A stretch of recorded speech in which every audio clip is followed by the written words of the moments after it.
L'hôpital général d'Adjamé, inauguré par le président Ouattara, cet hôpital comprend 11 services et a une capacité de 102 lits.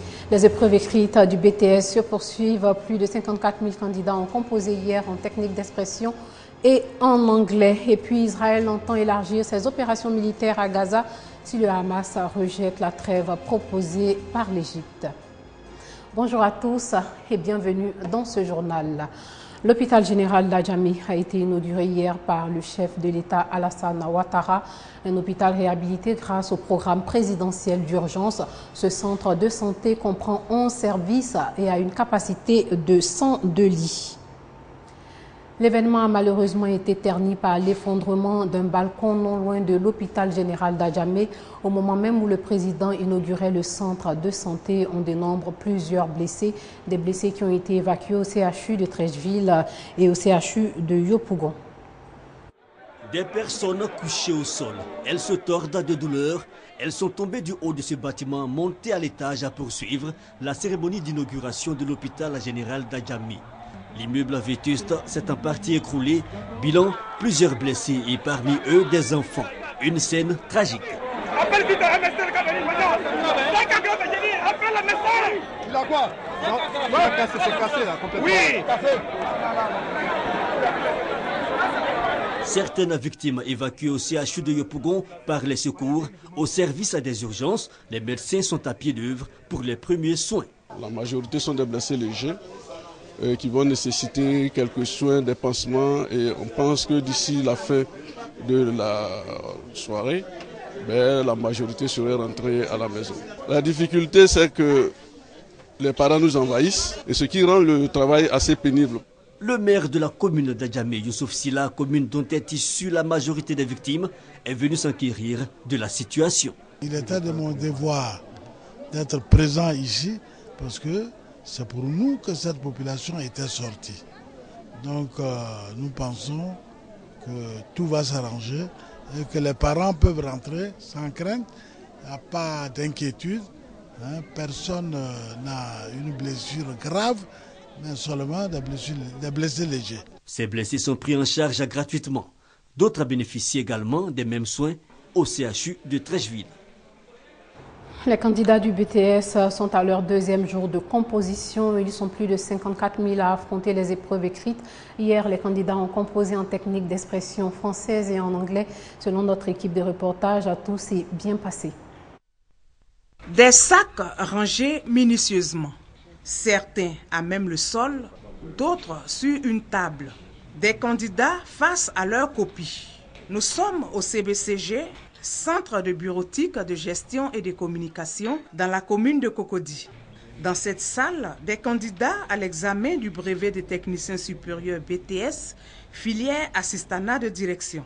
Comme tous les autres candidats à l'examen du BTS, pour cette première journée, ils composent en technique d'expression française et en anglais. Les épreuves sont abordables.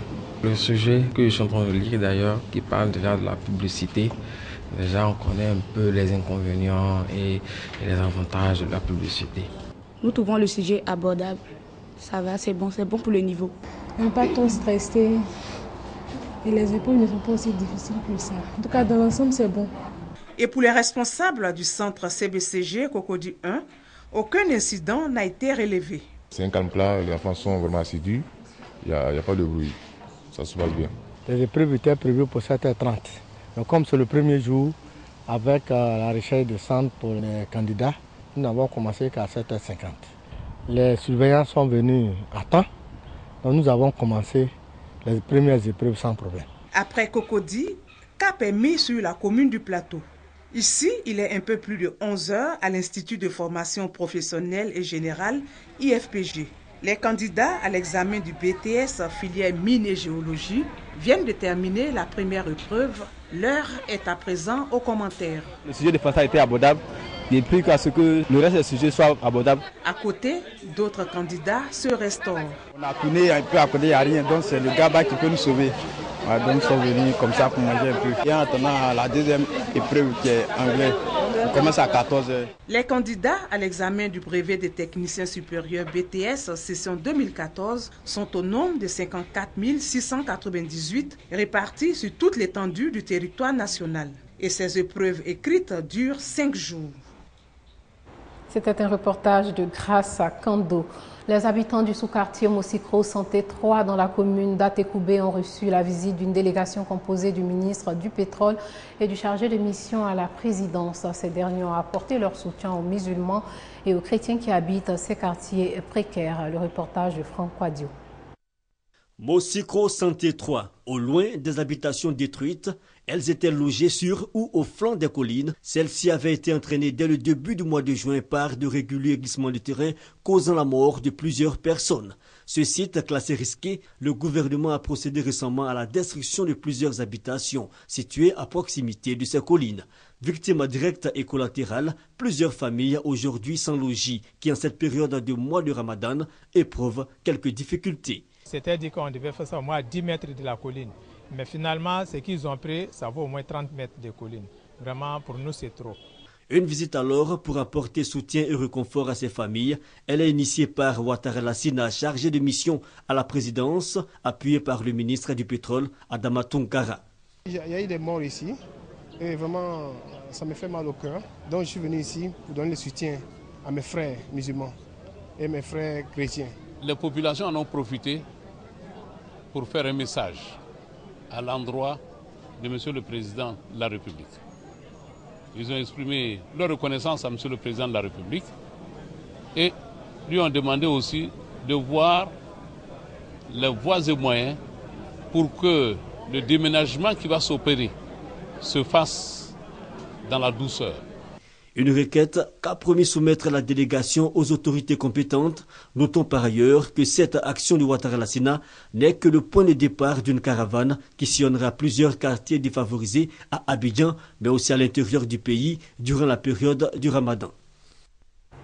La GEC, Jeunesse Estudiantine Catholique, combat aussi la pauvreté. Cette organisation catholique milite aussi en faveur de la paix. Lors donc de la clôture de leur réunion, les jeunes gessistes ont fait montre de leur talent d'artiste. Patricia Oumou nous en dit plus. La GEC, Jeunesse étudiante catholique, vient d'achever sa réunion de renforcement de capacité sur le thème « Combattre la pauvreté, bâtir la paix ». Il s'agit pour les organisateurs de former la jeunesse sur le développement durable. La jeunesse étudiante catholique, ils sont vraiment en train de faire quelque chose de très intéressant. Et avec leur créativité, la créativité de la jeunesse, non, et la force l'espoir qui vient de la jeunesse. Nous devons être des jeunes actifs. Donc nous ne devons pas être passifs parce que le développement repose sur la jeunesse. Il est dit que l'avenir de toute nation repose sur la jeunesse. Mais nous disons que c'est le président même qui repose sur la jeunesse. Il faut commencer par aujourd'hui, agir maintenant. Et puis pour demain, on se fait donc des nations fortes, prospères. La Côte d'Ivoire, pays organisateur, a vu la participation de plusieurs gessistes venus de différents pays, notamment la France et le Sénégal. J'ai appris beaucoup de choses par rapport aux différents types de formations qui ont été faites, qui nous permettront quand même, arriver dans nos pays, de pouvoir s'organiser avec des plans d'action pour pouvoir un peu matérialiser ce que nous avons appris ici, dans nos différents pays, peut-être avec le soutien d'autres partenaires, d'autres jeunes avec qui aussi nous allons travailler ensemble. C'est à nous d'agir, nous devons être responsables pour faire en sorte que le monde qui va venir soit un monde plus respectueux, plus paisible, et il faut qu'on se batte pour que la pauvreté soit éradiquée, pour que la paix règne ici. Cette journée de clôture a été marquée par des représentations scéniques et des poèmes. Hors de chez nous, au Nigeria, au moins 38 personnes ont été tuées dans un village du nord-est du pays lors d'une attaque de membres présumés du groupe islamiste Boko Haram. Cette attaque a été suivie d'un bombardement de l'armée. Les villageois en fuite ont été pris pour des insurgés par les soldats. L'attaque a provoqué l'incendie de toute la localité, dont 3 églises selon des témoins. Les attaques de Boko Haram ont fait 2500 morts en 6 mois. Au Soudan du Sud, 2600 cas de choléra ont été répertoriés dans le pays. Les difficultés de soigner les malades sont à la base de la propagation de l'épidémie. La petite clinique de Ilaya ne désemplit pas. La faute au choléra. Dans cette zone de l'extrême sud du pays, Simon Bouiré est en première ligne. Ce médecin de l'organisation Save the Children accueille de nombreux enfants les plus vulnérables à ce virus intestinal qui provoque diarrhée et vomissements et qui peut tuer en quelques heures. Gina, un petit garçon de 5 ans, est arrivé juste à temps. Il vient juste d'être admis en état de grave déshydratation. Regardez ses yeux enfoncés. Et la peau. Quand vous regardez la peau, si vous la pincez, elle reprend sa place lentement. C'est le signe que l'enfant est très déshydraté. Le choléra a déjà tué 60 personnes au moins au Soudan du Sud depuis son apparition en mai à Juba, la capitale. 2600 cas en tout ont été enregistrés. En fait, le virus touche maintenant 9 des 10 États du pays. Il progresse vraiment rapidement et frappe beaucoup de gens. Le traitement consiste essentiellement à réhydrater le malade. Ceux qui s'en sortent sont ceux qui ont pu rallier rapidement un centre de soins. Pas facile pour les populations isolées et peu informées sur le choléra. J'avais 4 enfants, 2 sont morts et 2 sont vivants.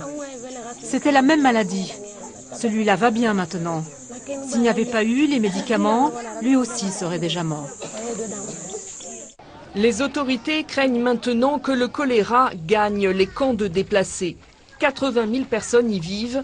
Elles ont été vaccinées, mais l'efficacité de ce vaccin décline rapidement après 6 mois. Et les conditions d'hygiène pourraient permettre au virus de se propager très rapidement à travers eau et aliments infectés. Sachez aussi que la fièvre Ebola a fait plus de 600 morts dans quelques pays de l'Afrique de l'Ouest et 68 nouveaux décès ont été répertoriés entre les 8 et 12 juillet en Afrique de l'Ouest. Commémoration du 14 juillet en France, le défilé commémore le centenaire du déclenchement de la Première Guerre mondiale. Pour l'occasion, 75 pays ayant participé à ce conflit meurtrier sont représentés sur les Champs-Élysées. Des hommes venus de près de 70 pays différents ont défilé à Paris sur les Champs-Élysées ce lundi 14 juillet lors de la fête nationale française. Parmi les nations invitées, une vingtaine de pays africains, de l'Afrique du Sud à l'Algérie. La parade des emblèmes symbolisait l'harmonie retrouvée entre les nations qui ont eu des soldats ou des travailleurs engagés sur le théâtre européen en 14-18. Cette cérémonie s'inscrit dans le cadre des commémorations du centenaire de la Première Guerre mondiale. Et puis le cabinet de sécurité israélien accepte la trêve proposée par l'Égypte. Le Hamas rejette l'offre de cessez-le-feu égyptienne. Le premier ministre israélien Benjamin Netanyahou a prévenu aujourd'hui que si le Hamas palestinien rejetait la trêve proposée par l'Égypte et poursuivait ses tirs de roquettes, l'armée israélienne élargirait ses opérations dans la bande de Gaza. L'aviation israélienne a relancé très tôt lundi matin ses raids contre la bande de Gaza en riposte à la poursuite des tirs de roquettes de la branche armée du Hamas et du djihad islamique.